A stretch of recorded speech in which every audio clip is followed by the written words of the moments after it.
Representing adventure, Aric Manning with the Trails Foundation in Northern Utah. Aric Manning. All right. The mic's not on, boss. That was on purpose. That was on purpose. Really? You can't hear anything? Hello. What? Give me a I got break. punked. Are you serious? Let's try this. I kind of love this, actually. Now try. Hi. Yeah. Hey, there we I'm go. really here now. Okay, so Yeah, now there that we it go. works, turn it off. Yeah. Can we start over? Like from the top. Okay, yeah. Like okay, from now the introducing beginning. from the adventure side of things, No, I meant Aric way Manning. back. Oh my God, way back. All right, this is where Arts and Adventure summits the airwaves. This is the Ogden Arts and Adventure Show. Let's go back to Todd's name because there was some gems. You wanted to chime in, didn't you? Many times. hurt. And Brandon looked at me like It once, hurt. and I'm looking at him like, you've got me on mute. Oh, that's so funny. It's okay. It wasn't official mute. It was unofficial mute. I had everything down. I don't know. Yeah. He said best podcast in the land. Sorry, Aric. And he wouldn't let me reply. Planned it. I thought it was not a deliberate dumb. motion. Yeah. Yeah, exactly. Anyway, okay. Aric, should we start with you then? Yeah. I think I've been pretty disruptive. Let's start with you. You are 1.5 beers in on this evening here tonight. Well, that's good to preface that. Wow. We need to know these things because I was like 3 beers in and should have mentioned that a couple podcasts ago. But Aric Manning, Trails Foundation, Northern Utah. So when you were 3, third grade, fourth grade, not 3, but let's go third grade or fourth grade. Okay. Did you dream of becoming in charge of a nonprofit? No. I didn't even know what that was. I don't know if I was 3 or third or fourth grade. That was a pretty big gap He's there. giving you a range, is what he's doing. Yeah, here. I like that anywhere range. between age 3 and third or fourth grade. So no dreams of No, being not a till like nonprofit? 5th grade. Fifth grade, things started really kicking for me. I understand.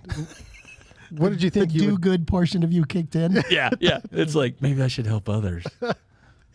Nothing but No, when I was in third or selfishness. fourth grade, it was all soccer.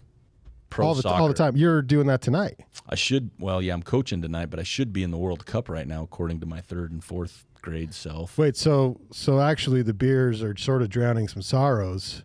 Not really. Because- I'm 51, so if someone had me on their team now, they would definitely. What's the oldest player in the World Cup? Do you know? Nope. 30, late 30s, right? You think? 40. There might be maybe somebody 40? There's some 40s. Yeah. Okay. And some of the African nations don't have birth certificates, apparently. So they could be older or younger. And that's the we truth. don't know. We don't know. Yeah. But no, nonprofit, Nonprofit, nothing. no. Okay. Not even 5 years ago. Okay, so what do you do for Trails Foundation Northern Utah? Not enough, to be honest. So I'm the executive director. We don't go by ED anymore.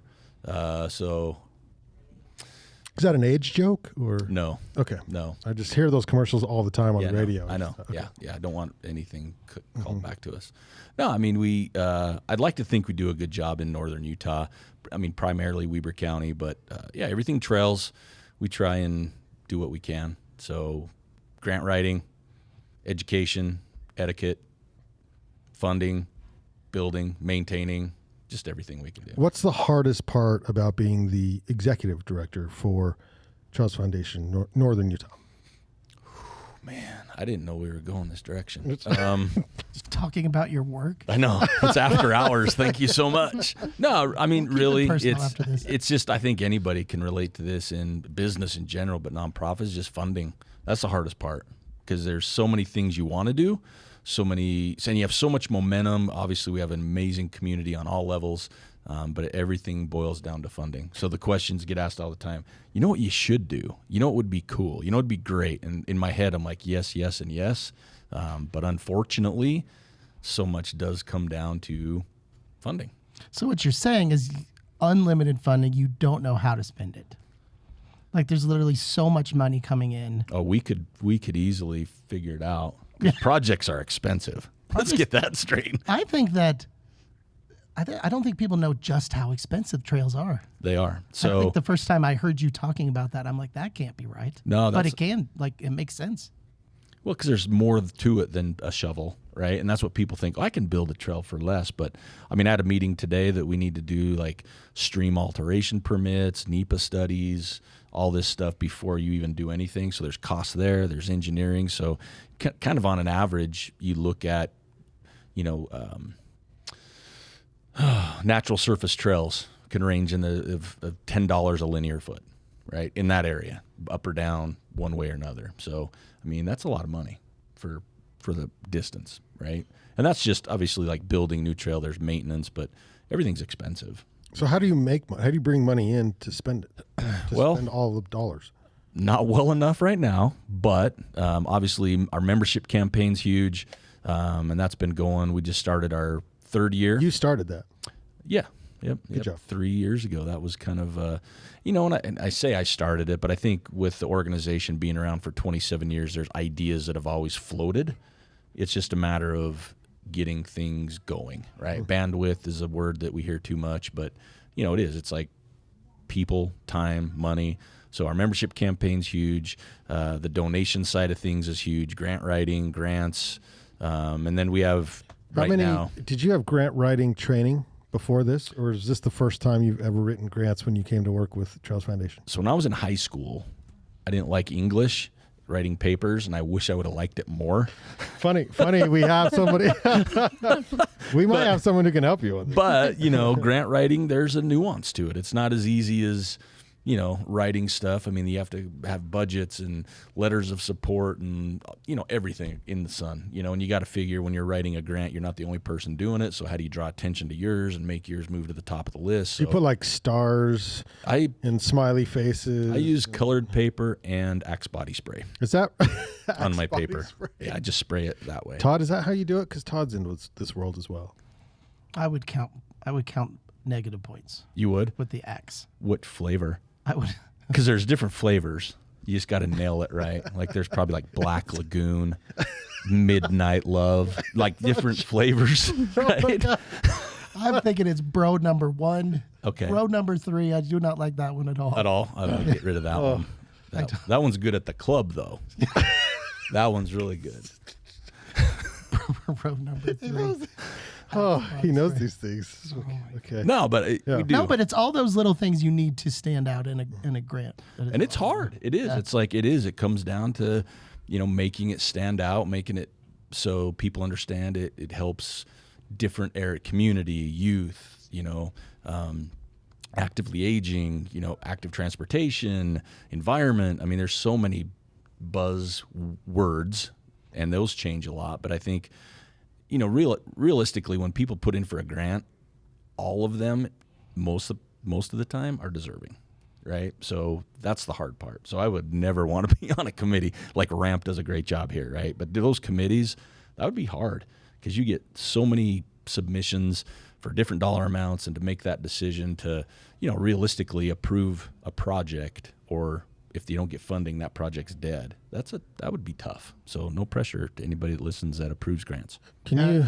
And for me, like my experience with grants as well is the fact that such a big percentage of that is knowing the right people. Mm-hmm. It's a matching shame. funds for real, because it works against you. You have to be good with people. Yeah. Right. Yep. And that's something you've never been very good at. That's another strike, Axe body spray and talking to people. So But it's anyway, I'm hiring relationships. somebody. Yeah. Actually, right now, Yeah. you're going to close things out with a call. Yeah. Just comment on Brandon's post on this topic. But then our two big fundraisers. We do our annual author event, which was hugely successful. This last one we had at the Timber Mine. Nate Schweber came in from New York. He writes for the Times. Just wrote a book. Unbelievable speaker. I mean, it's we've all been to author events that sometimes aren't engaging, and this one was unbelievable. So we're setting up our next author event for next year. And then the granddaddy of them all, the one I'm probably most excited about because it will be a legacy event, is the Northern Utah Trail Fest that we put on with Goal Foundation and Weber County Parks and Rec. So that we just had in October. The other guest, I'm not going to say any names just in case, but was there and had a huge piece to the puzzle. To that. So that's our fundraising. But the bad thing is, you never know what it's going to bring in. Donations could be down. You won't get a grant. When you're doing an event, you don't know if you can hit your numbers. So again, you're budgeting with kind of, living on a prayer. So what do you do with the money? You just, with like Bon Jovi? Yeah. It's all trails, or are there other things you do besides build Hats. trails? Hats. Well, we have a small budget that we put together, and we try and increase that if we have some swag, hats, shirts, the fun stuff. But it's marketing, right? You want people out there wearing cool stuff. We're not there to Patagonia, but we're working there. But most of it goes into planning. Obviously we have a very small staff. I'm the only full-time employee. We do have 3 now part-time staff members that are absolutely incredible. And I will say this openly, without them, this organization would be in a lot of trouble because they're fantastic. We tried to get all 3 of them actually before you. They found out I was coming. Yeah. And they're like, well, Brandon says, bring people. I'm like, well, both my friends are busy. Both. We were They going to both say are washing their hair. I don't know how that happened. we were not going to say you were the 4th choice, but Well, I think last time were I all was busy. last time, 4th choice is better than last choice. I think last time I was on, it was almost like, who's walking by? Is that Aric? Bring him in. Bring him in. And then it was like, wait a minute, what about that guy? We'll bring Aric. No, that is not. This is only the 3rd episode of the new Ogden Arts and Adventure Show, and we wanted you. Yeah. Sooner than later. Okay. So, because Everybody's gone for the holiday. I get it. It's almost Thanksgiving. I get it. Who's a loser who has no friends or family? Hey, we got him. it may or may not be true. But, yeah. Okay, so you spend the money on trails and swag, I guess.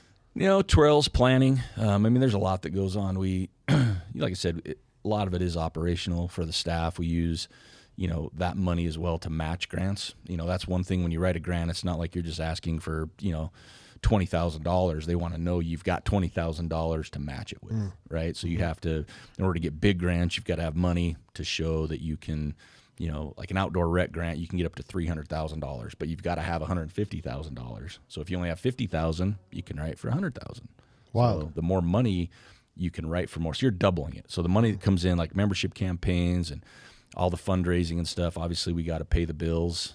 We have rent, which TFNU is looking for a new space, if anybody out there knows that. So it's a shameless plug for us. But, you have utilities, rent, staff in order to get all that stuff done. But you also need it to try and double, We have a picnic table if you get kicked out and need a place, just so you know. Where did you get your familiarity with the trails? Tell everyone about how you started on the trails. Because you run a lot. I was a runaway at a young age and needed a place to stay. There was Todd, do you solace in the trails. Yeah. Do you remember Old story. So Goonies, when they are threatening to take his hand and they're going to chop it up in the chopper, and he's like, when I was He's in being 3rd really honest. grade. Yeah, Yeah, he's yeah. really, really honest, and that's where we are right now in this podcast. Without a chopper. Eric's going to be very honest about this. We're going to put his hand in the blender. In the blender, yeah. That sounds bad. Vitamix or Ninja? Let's just call it a new segment of the show. The Vitamix. Put them in the segment. blender. Yeah. Get a sponsor. Get a Vitamix on this shelf right that's here. a good idea. Some Vitamix are not margaritas. cheap. That would be a really good sponsor. I'm telling you, that's All my right. dream. You're in the blender. Well, no, I grew up with my dad. I was really close with my dad, and outdoors was it was just something we did, and that was the originality of me being just outdoors and enjoying that. But then a friend of mine started doing trail running, and I thought he was crazy, and joined But you're a him. runner because you soccer, right? Okay, let's get this straight. I was a soccer player, but I hated running. When you're Is that playing 'cause you soccer, sprint, you're not right? running. Yeah, Yeah. when you're playing soccer, you're chasing a ball. So No, it's at least different. there's no running in soccer, so that's good. Just Exactly. stand around. But you don't realize it, right? You don't. It's like a cat chasing a red, laser beam, right? They're just okay. having fun. So it's the Okay. same thing. So Yeah. I hated running. Did you run with like a ball in front of you on the trails to get you to go down the trail at first? now Sort of- that would show some skill. That'd be Yeah. pretty amazing. No, but challenge accepted. I'll try that. Yeah, that'll I'd be like fun. to see that. Yeah. Yeah. No, it's just, I don't know. I think trails mean something different for everybody. It could be, like me growing up with my dad, being outside in nature. It could be, families putting down electronics to get outside to be together. It could be where people go to recharge. Everybody has their thing, and it may not be trails. There's all kinds of stuff. But I think for me, that's what it was, is just, I love being outside. I love to see where I can go without a car, and me, a bike. I like to see where my feet can take me, right? Because Yeah. you can see some pretty incredible places that, for me, I think I see things that unfortunately a lot of people don't see. I think the elephant in the room here, though, really is when's the podcast coming back? What are you talking about? Oh, I don't know.